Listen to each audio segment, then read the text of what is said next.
أهلا وسهلا بكم مشاهدينا الكرام في قناة أوطان وفي أولى حلقات برنامج ستايل لايف، وستشاهدون معنا خلال هذا اللقاء نجم من نجوم الكرة السعودية والمنتخب السعودي. شاهدونا لتعرفوا من هذا النجم.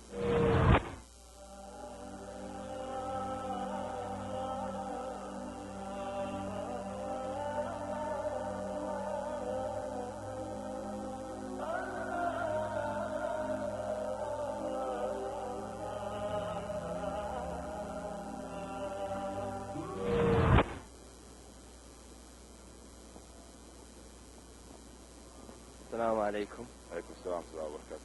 في البداية كابتن وليد، أحب أرحب فيك وعبر برنامجنا ستارز لايف، وأحب أخذ منك كلمة موجهة لجمهور برنامجنا. الله يعطيكم العافية، وإن شاء الله أكون ضيف خفيف على البرنامج، ومرحب فيك أخوي سلطان، ومرحب المصورين وجمهوركم. صراحة غني عن التعريف، لكن إن شاء الله أكون ضيف خفيف عليكم إن شاء الله.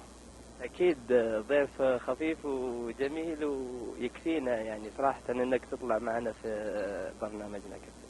والله هذا شهادة اعتز فيها أخوي سلطان، لكن إن شاء الله بإذن الله يكون ضيف فعلا خفيف وظريف إن شاء الله. طيب كابتن وليد، من وين تبغانا نبدأ الحوار؟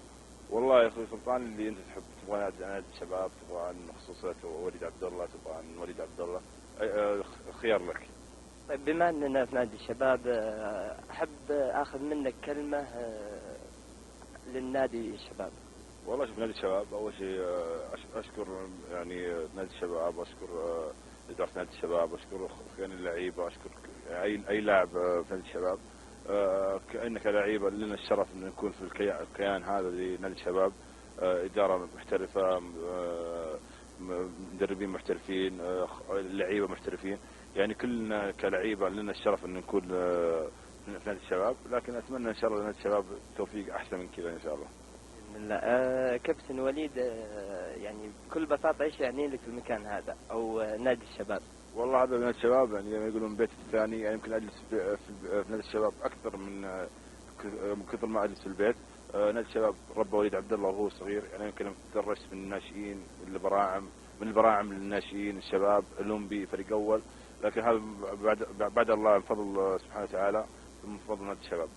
طيب كابتن وليد، بالنسبة يعني لكونك من البراعم وتدرجت للناشئين والشباب، أكيد مرت فيك ظروف مضحكة أو محرجة في النادي، يا ريت تعطينا أحد المواقف هذه. والله أكيد يعني في مواقف كثير محرجة، وفي مواقف كثير زي ما يقولون ظريفة.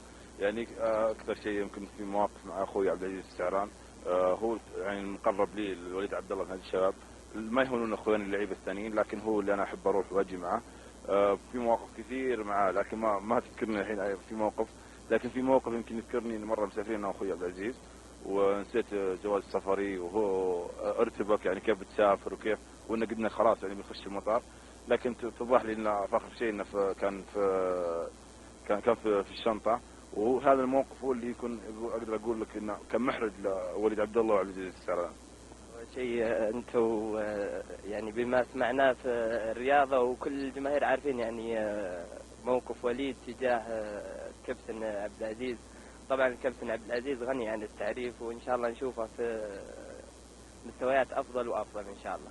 طيب كابتن وليد، يعني بخصوص النادي والظروف اللي الآن مرة في النادي، وخاصة يعني في الدوري، ورغم أنكم يعني كنتوا في المواسم الماضية من يعني أحد أكبر الأندية في المنطقة في الدوري زين، وأيضا في عربيا وآسيويا، لكن الموسم هذا يعني شاهدنا ممكن نقول دروب في نادي الشباب ومستوى لاعبيه، فما أسباب ذلك برأيك؟ والله شوف أخوي سلطان، لو الظروف اللي مرت على نادي الشباب مرت على نادي ثاني، صدقني ما راح يكون يعني في المقدمة، إنه يكون لا وضع في الآسيوية، لا وضع في الدوري. أوكي إن خسرنا الدوري، خسرنا يعني لكن إن شاء الله يكون وضعنا في الدوري يكون أحسن.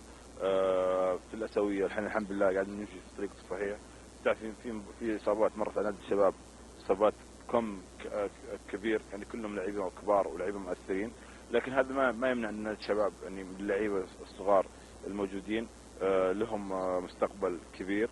لكن انك لعيبه نادي الشباب ان نكمل بعض، لكن الاصابات اللي يعني جت على نادي الشباب هي اللي يعني خلت نادي الشباب يكون في